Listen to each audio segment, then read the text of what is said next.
Welcome to the Butterfly Effect. I'm Chris Horner. This is stage 19 of the Giro d'Italia, brought to you by Bicycle, the largest global marketplace for pre-owned bikes. With over 20,000 high-quality pre-owned and refurbished bikes available, Bicycle connects the buyers and sellers to make the process of buying and selling bikes safe, easy, and convenient. Sellers, remember to use the code ButterflyEffect24 for 0% seller fee. Now let's get into today's magnificent 0 to 160 kilometer stage here, about 100 miles in length, and all of it's going to be exciting. Guys, you got to jump off my channel. You got to sit back on the Chesterfield and watch the whole race. I cannot do it justice up here. I'm going to do the best I can on the Butterfly Effect for you guys. But believe me, when it's all said and done, there was action from kilometer 0 all the way to the finish of today's stage. And they have a nasty climb that's going to start with about 13 kilometers to go, summit about 6 kilometers to go, drop down, have a little bit of bumps into the finish. So anything can happen on today's stage in terms of the breakaway specialist and how big it can be. But when you start looking at the GC guys, with Tadej Pogacar's massive lead on second and third of Danny Martinez and Garrett Thomas, we know that this probably won't be a stage for GC guys because the first 35 kilometers of today's stage is relatively flat.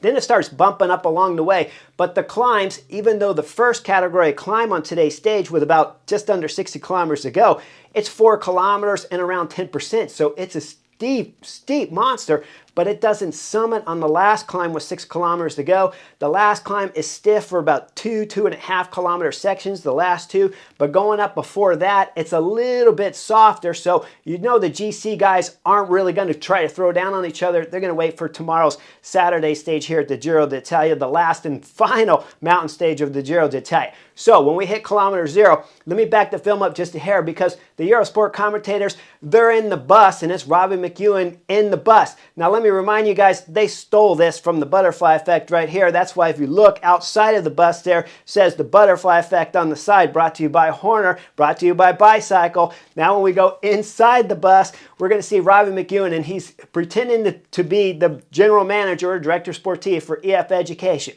He says, guys, you got to be in everything. If you're in the move, you know we don't have to chase it. You have to be in everything.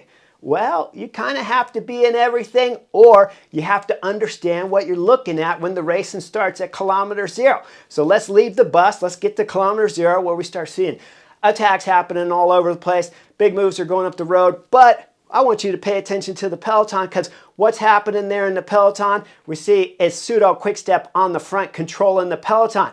What's happening here? Why are they on the front? I've already explained it to you guys before. In the Butterfly Effect, Pseudo Quickstep want to control the first 35 kilometers of today's race because they want to get into where it's hillier, where they can start lighting things up with Julian Alaphilippe. Remember, as you start getting into the climbs, the Frenchman is a climber and Maury Van Savenhoff's a climber. But when you start looking at the rest of Pseudo Quickstep, they're really a sprinter, right? Remember yesterday's stage when Tim Miller won the stage?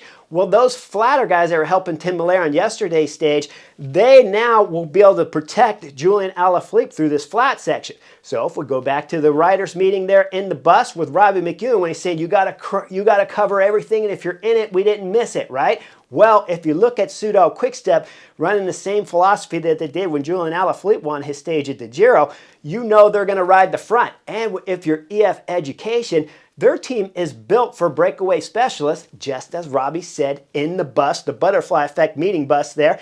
As Robbie McEwen said that, once you start racing and you see Pseudo Quickstep back there controlling the peloton, EF Education can go, maybe we'll control the peloton with Pseudo Quickstep because it's only 35 kilometers into the first climbing part of this stage 19 here. So if we control that, we don't have to waste any energy on this flat part. We'll use the guys that we know don't have fitness on the team right now, and we'll save our better guys, especially Steinhauser, who won a stage here at the Giro d'Italia. We'll save him. Now you look at Team Ineos. You could think the same way with Team Ineos, because they got 2 GC guys. Garrett Thomas is a GC guy, of course, and our Incement's sitting 6th on GC. Even though they didn't wait for him, really. Okay, they waited 1 or 2 guys with him on yesterday's stage when they flatted, but we saw they were still at the front pulling. But even though He's only 6th on general classification. He can't cover the breaks when we get in the climb. So they really only have Narvaez because other riders like Magnus Sheffield, he's crashed here. We start looking at Foss, he's not on great form. Could be a stage for Filippo Ganna if he's 100% on form, but sometimes he's off, sometimes he's on. So those are teams that would want to control this flat section because when you look at Ineos, you go, well, we only have Narvaez. He's down on GC, but he's already won a stage here. We know he can kind of climb. So that's another team that could be in the break. So we start seeing about midway between the beginning of the stage and the first climb. This is when we see a 10-rider break go up the road. I want to point out Vendrami's in this group here from AG2R Decathlon. He's in the group, and these guys are throwing down hard. The gap's at about 25 seconds, then it's dropping down to 15. We go back and look at the peloton. We see what's happening. Well, Alpecin de Koenig's on the front, and then Pseudo Quick-Step, of course, is on the front later, chasing too. Just as they start coming up to the back end of this group at about 15-second gap, I hear the Eurosport commentators, Adam Blythe, he's on the motorcycle, and he's going, hey guys, could this be where maybe Pseudo Quick-Step's controlling this stage right now and trying to bring it into the climb here for Julian Alaphilippe? And Robbie McEwen goes, no, that really can't be happening because it's 100 kilometers they'd have to control it. Robbie, you're off on the kilometers, man. Of course, if you look at the first mountain category climb, it starts with 58 kilometers to go. That's 100 kilometers, but this stage starts getting lumpy and bumpy and going up steep climbs with about 40, 35 kilometers into this stage. And right as Robbie's saying that, we're going to get Sean Kelly pop on. Sean Kelly's like, nah, I don't really think that's quite right. It's a little bit too hard to do. Robbie's talking about it's 100% too difficult for one team to be able to control for such a long point.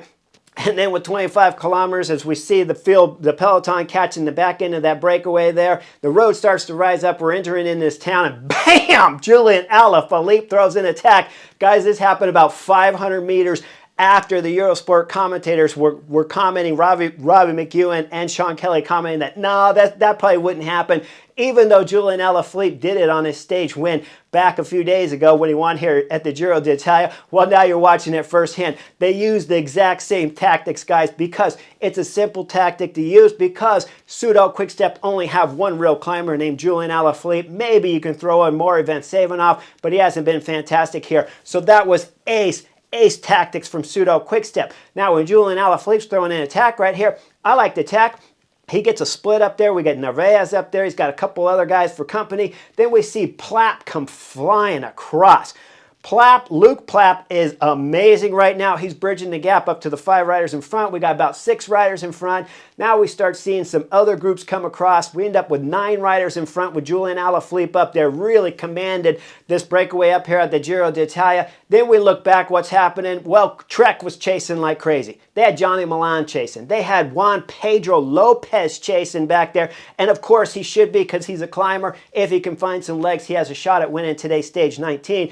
But when we look back there, once a split comes off of the back of the peloton with about 9 riders, there's 10 up front with Julian Alaphilippe. Now there's 9 forming. It's EF Education in this group of 9. They're on the front drilling it 100% because Robbie McEwen was right when he's in the bus. You got to cover all the moves, but you certainly got to cover after Pseudo Quick-Step did all the work through the flat section. Now they've missed the bus, so they're going full gas across to the group of 10 up there. We got 19 riders in the front group now. And look at Michael Schar. Michael Schar used to be a professional rider. Now he's one of the directors in the Lidl Trek car. He's coming up there to Stuyvesant, who's dropping back to him. He's getting all excited. I can assume from the Chesterfield right now, Michael Schar, young kid, I used to be teammates with him. He's as sweet as they can be, except for when you're racing against him. Then he's super mean. I hear stories of that, but we were teammates, so I got along with him. Now he's getting super excited with Stuyvesant and looks like he's got to be telling them, great job, you guys got in the break, you got in the break. I'm sitting on the Chesterfield. Schar, baby. This is the terrible move. You don't want Ed Tunes, and you definitely don't want Stuyvesant in this front group because, guys, they're not going to win. Now, if you took Johnny Milan out of the picture and say he went home sick after yesterday's stage 2nd finish because he was mad he got beat by Tim Miller and he quit and he dropped out of the race, you wouldn't be upset, and you'd be encouraging Ed Tunes right now and Stuyvesant to be in this group of 19 because what else are you going to do? You might as well put someone in the break. But when you got Johnny Milan that can win a stage here at the Giro, and we still got one more stage left, the last and final stage, talking about in Rome, Johnny Milan can win that stage. There's no reason to put 2 guys in this front group unless it's Juan Pedro Lopez or Gabriel Xavier, maybe Baggioli back there. Those 3 riders from Liddell Trek can go up here, but you can't put your 2 lead-out specialists for Johnny Milana in this front group, Michael Scharz. This is a knucklehead move. Well, he leaves him up there, encourage him even, and then we start coming just before the first category climb here on stage 19. Plapp starts dropping out of the back of the group. I'm like, what's happening? Plapp's all over the place, but Plapp's been sick.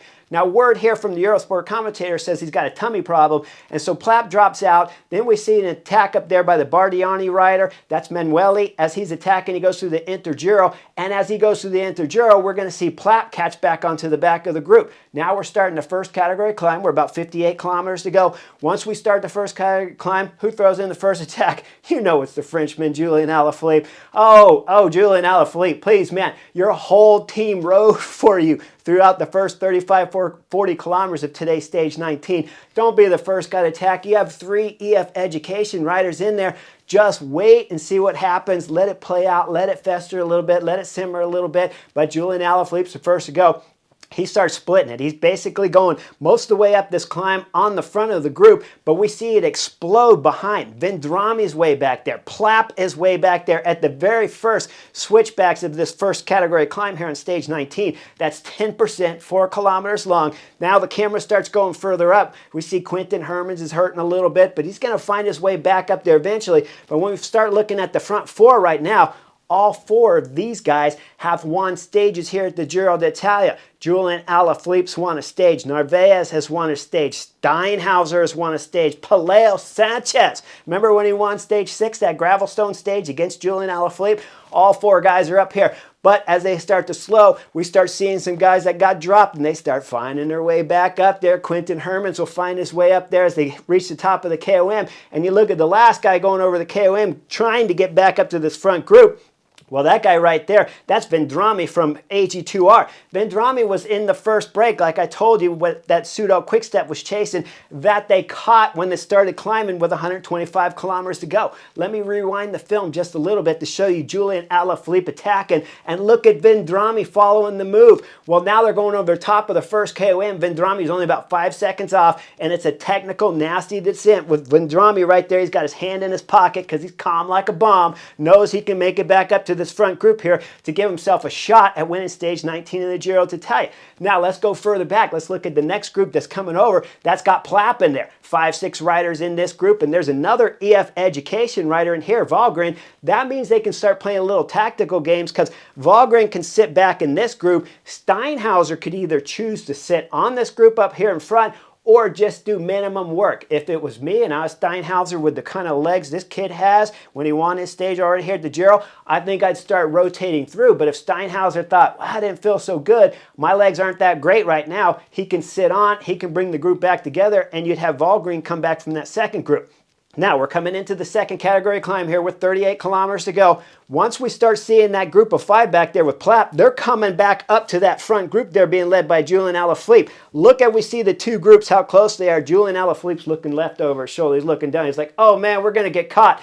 Julien Alaphilippe getting caught doesn't mean the race is over, doesn't mean you want to ride the front the whole time, but Julien Alaphilippe throws in the first attack, blows this group up. There's body spread all over the place as the Frenchman's always in the wind here on stage 14. Once we hit 125 kilometers to go, the Frenchman has been pulling on the front left and right because he's got to do something for his teammates that rode the first half. Excuse me. I find it a little humorous because the Frenchman is just wasted energy all over, but it's entertaining as hell if you're sitting on the Chesterfield. With the Frenchman throwing acceleration, Plapp starting to jump from the back group back there, and we see Vendrami, Quinten Hermans is coming off the group, but they're kind of finding their way back up. Plapp finds his way to Quinten Hermans, and he finds his way to Vendrami, and then he throws in an acceleration and bridges the gap up there to the Julien Alaphilippe-led group here on this second category climb.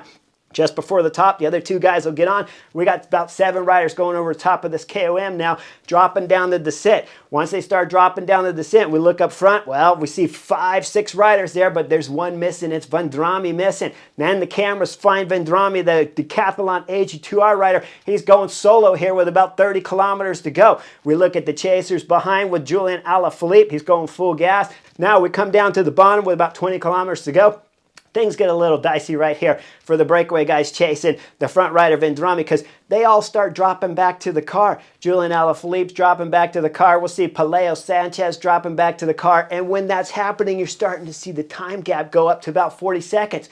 Then there's one more guy that's got to drop back to the car. It's Plapp. He goes back to the car because he's got to get his radio fixed. Plapp, you got to get your radio fixed with 20 kilometers to go on stage 19 after clearly you got some fantastic form. You bridged across to the first attack from Julian Alaphilippe when he had 4 guys with him. You bridged across after you stopped for a nature break, a number 2 nature break. Now you're going back to the car to get your radio fixed. Not only that, but look at the sock cover here on Plapp's radio. It's like some fuzzy thing that will absorb tons amount of water, and today it's been raining and wet and slippery roads at times, dry a lot, wet at others. But I'm just thinking, doesn't that sock just like get completely soaked? Have you guys ever took a radio cover like this that looks like a sock, soaked it under the sink, and realized how heavy it gets? Well, Plapp's wearing this, and for some reason he wants to get his radio adjusted with 20 kilometers to go.